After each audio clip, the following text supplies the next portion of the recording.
Buonasera a tutti, amici di Angolo Nerazzurro, bentornati sul canale. Inter Milan finisce 0-1. C'è tantissima amarezza per l'epilogo del derby. Abbiamo dei problemi tattici e non, però non facciamo drammi. Nel senso, non eravamo dei fenomeni, dei campioni assoluti 15 giorni fa, non siamo dei polli adesso, non siamo una squadra da Conference League adesso.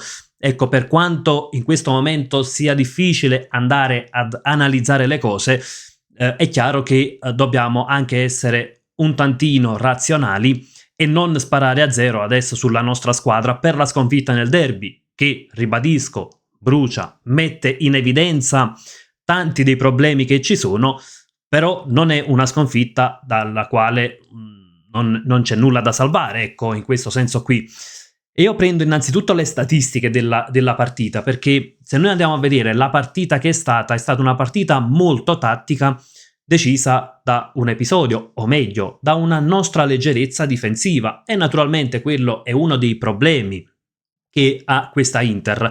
Però se prendiamo le statistiche comunque troviamo una squadra che ha avuto più occasioni degli avversari, un XG più alto, anche se poi sull'XG va a pesare molto il calcio di rigore, ricordiamo vale 0,75 soltanto il rigore, però comunque troviamo più possesso palla, 20 tiri totali a 7, 6 tiri in porta a 3, e se andiamo a ricordare anche le occasioni, c'è stato un palo di Acerbi, almeno due grandi parate di Maignan e il calcio di rigore. Già da questo possiamo capire che appunto non è stata un Inter in cui c'è stato tutto da buttare, non è stata proprio una prestazione pessima, è stata una prestazione condita da diversi problemi.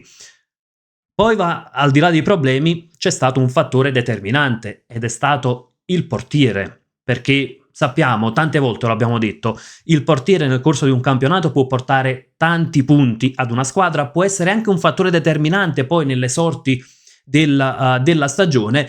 E stasera Maignan è stato un fattore più che determinante nel derby. Ecco, in grafica vediamo proprio i numeri del portiere, addirittura i gol evitati da Maignan sono 2,31, praticamente è stato il migliore in campo senza ombra di dubbio, e questo poi ha fatto la differenza, è stato uno dei fattori determinanti. Arriviamo anche al punto di vista tattico con la lavagna, perché anche lì ci sono stati dei problemi dal punto di vista tattico e dal punto di vista degli uomini. Iniziamo innanzitutto che tipo di partita aveva impostato l'Inter. Abbiamo appena perso anche il ritratto con Zanetti, proseguiamo comunque nella nostra analisi. Che tipo di partita ha impostato l'Inter? Naturalmente l'Inter non si è snaturata, e se non ha fatto la solita partita in alcuni frangenti del match è stato anche per merito del Milan. Inter che cercava di attaccare molto sul lato sinistro del campo, quindi dove attaccavano appunto Di Marco, Bastoni e Sušić. Perché? Perché l'Inter aveva un problema sulla destra, l'assenza di Denzel Dumfries, quindi in questa zona di campo cercava di portare appunto la superiorità numerica, superiorità che poi con una combinazione Sušić-Di Marco ha portato alla prima occasione, il colpo di testa di Thuram sventato da Maignan. Inter che la partita l'ha fatta, naturalmente è stato un primo tempo anche molto tattico, Inter che però poi si è trovata in difficoltà sulla parte destra del campo, perché come detto qui mancava Dumfries, e torniamo ad un problema che già conoscevamo da qualche settimana, almeno da qualche settimana, manca il sostituto di Denzel Dumfries. Luis Enrique non dà certezze, e il fatto che non sia entrato neanche nel finale, neanche quando l'Inter è passata praticamente con una 4-2-4, quindi dove serviva all'esterno alto, il fatto che non sia entrato Luis Enrique la dice lunga su quanto stia convincendo l'allenatore, probabilmente anche in allenamento. E quindi cosa faceva? Qui Carlos Augusto faceva fatica a dare ampiezza, perché trovandosi a piede invertito tendeva molto più magari ad andare verso l'interno del campo, e allora andare ampiezza c'era Barella, che si trova molto spesso largo in questa posizione, ed era a lui che poi venivano affidati i cross, tra l'altro proprio dal suo piede. Poi è partito il cross dove c'è stata la sponda di Thuram e l'occasionissima clamorosa per Lautaro Martinez. Anche lì Maignan è stato un fattore determinante perché ha salvato un gol con un intervento da fuori classe praticamente. Il Milan dal canto suo cosa faceva e come ha messo in difficoltà l'Inter, perché la partita non è stata impostata male dall'Inter, però sappiamo Allegri è un grandissimo tattico e è riuscito in un certo senso a complicare, ecco, la vita all'Inter.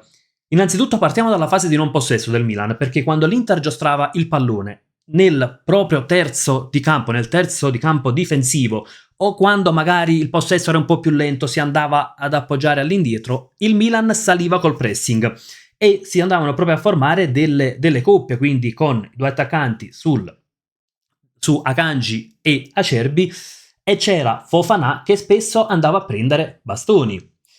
Magari non era un pressing alto asfissiante, però era quel tipo di pressing che rallentava la costruzione del gioco e che poi, ecco, andava a rallentare un po' tutta la manovra. Anche quando Çalhanoğlu magari si abbassava per andare a costruire, spesso si trovava Modric a schermarlo. E questa è stata appunto un qualcosa che ci ha un po' sporcato in alcuni frangenti il primo possesso, e il Milan poi è stato bravo anche in fase di possesso, perché vanno riconosciuti anche i meriti agli avversari e come sono riusciti a mettere in difficoltà l'Inter. Perché cosa faceva il Milan nel possesso? Innanzitutto, in alcuni frangenti, soprattutto nel primo tempo, l'Inter ha fatto anche fatica ad andare a fare il pressing e il Milan è riuscito anche ad alzare le linee in fase di possesso. E cosa succedeva? Pulisic andava incontro al centrocampo, quindi diventava proprio uno dei calciatori che andava a giocare tra le linee e che quindi permetteva di costruire anche il gioco o di essere un collante tra centrocampo e l'attacco, che poi vedeva Leao svariare molto. Ecco, sapevamo questo aspetto, Leao molto spesso si trovava anche in questa posizione, mentre Pulisic faceva un po' questo lavoro, andava incontro per poi andare ad attaccare anche, ecco, lo spazio. Leao molto spesso lo trovavamo decentrato sulla sinistra, perché naturalmente è la sua zona migliore. Dove il Milan ha messo però in difficoltà l'Inter con gli uomini che è riuscito a portare tra la difesa e il centrocampo, perché spesso si trovava Rabiot che naturalmente andava tra le linee, avanzavano i due esterni di centrocampo, i cosiddetti quinti.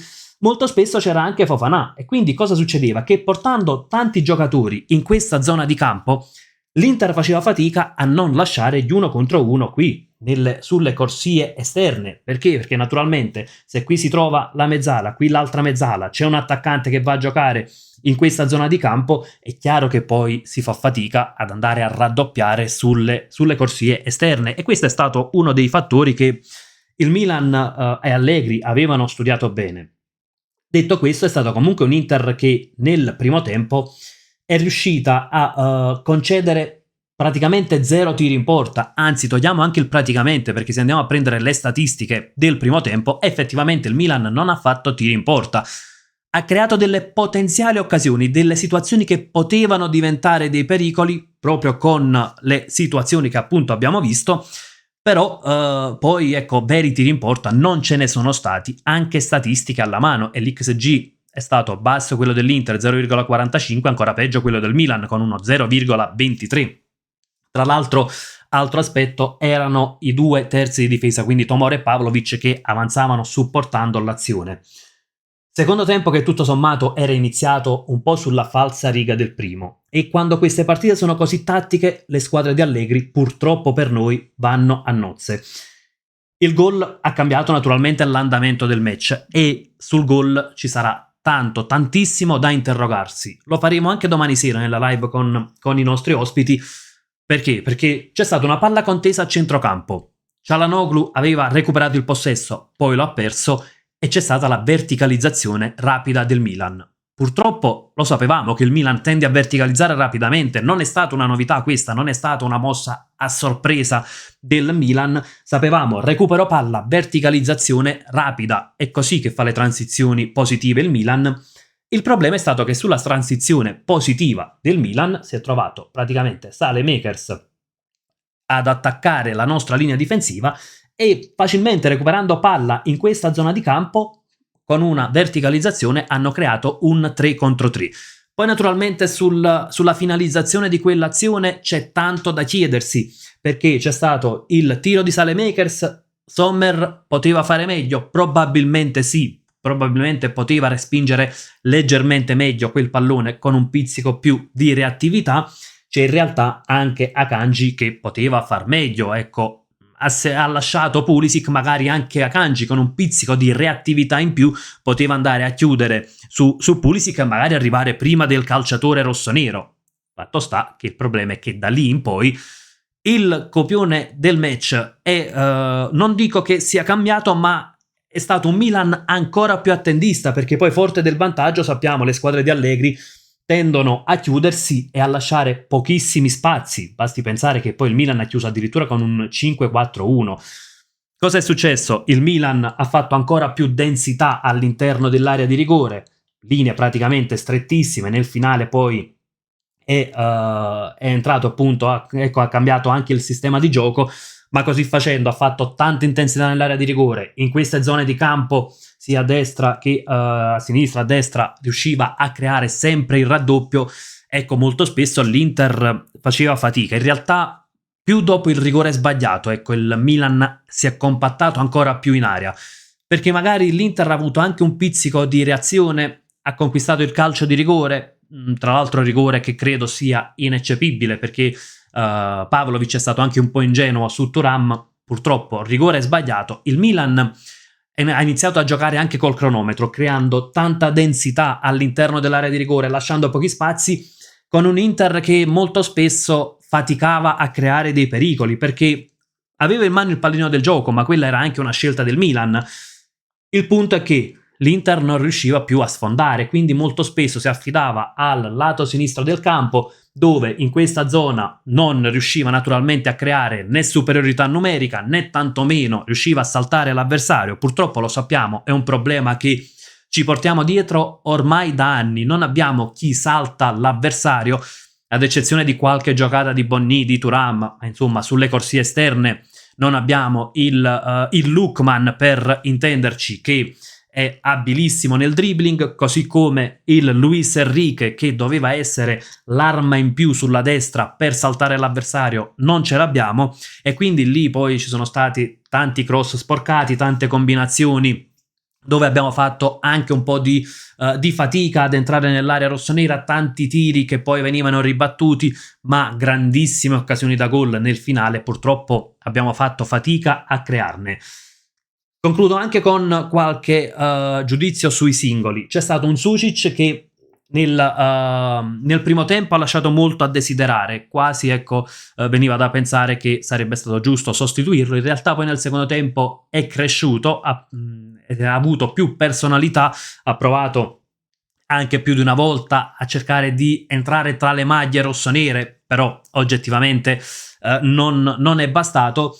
E nella gestione dei cambi Chivu mi è piaciuto, perché Lautaro stava dando poco, mettere Bonni, Thuram poteva dare più imprevedibilità. Lautaro dava poco anche per il tipo di partita che si era creata, e ingresso in campo di Diouf ha dimostrato innanzitutto un buon ingresso, perché Diouf tutto sommato ha cercato di accendere la scintilla, naturalmente per quello che poteva fare Andy Diouf, ma ha dimostrato anche tanta personalità dell'allenatore, perché non era facile inserire Diouf in quel momento. Detto questo, come dicevo poc'anzi, il punto è Luis Enrique ancora fuori, non è entrato neanche nel finale quando serviva chi saltava all'uomo, evidentemente probabilmente un calciatore che ad oggi risulta tra quelli bocciati. Concludo anche con un dato: siamo dopo 12 giornate, abbiamo fatto 4 sconfitte, sono tantissime, praticamente abbiamo perso un terzo delle partite di campionato.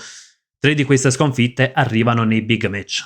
In 4 big match contro Juventus, Napoli, Roma e Milan abbiamo ottenuto praticamente soltanto 3 punti. Chiaro che anche questo è un campanello d'allarme, il mal da big match, se così possiamo definirlo, va necessariamente curato se vogliamo mirare a vincere il campionato. Se vogliamo giocarci lo scudetto, è chiaro che bisognerà fare qualcosina di più. Detto questo, come dicevo in apertura di video, non facciamo drammi. Ecco, oggi non è tutto da buttare, come non era tutto da salvare dopo la vittoria, per dire, con la Lazio, o dopo la vittoria con la Roma, quindi cerchiamo di essere cauti nei giudizi. È un campionato lunghissimo, siamo a -3 dalla Roma, a -1 da Napoli e Milan.